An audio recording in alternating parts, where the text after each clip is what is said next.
Hi, and welcome to today's video.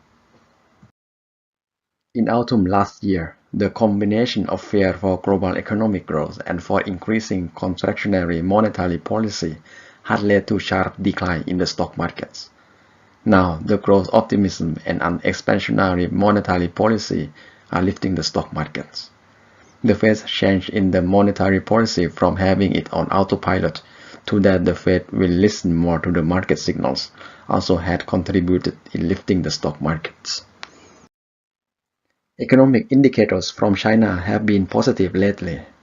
China's credit impulse has been rising, indicating that Chinese government won't let the slowdown in economic growth to continue.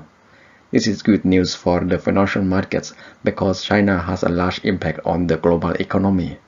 According to the surprise index made by Citibank, which measures how much of a surprise economic indicators have performed, indicators from China have been positive since the start of April. Positive sentiment from China leads to higher revenue for the US companies. This can be seen in the US technology sector. This sector has been rising the most this year. US technology sector has the most exposure to China and Asia. And that's it for today's video. Check the video description for more details. Thank you for watching.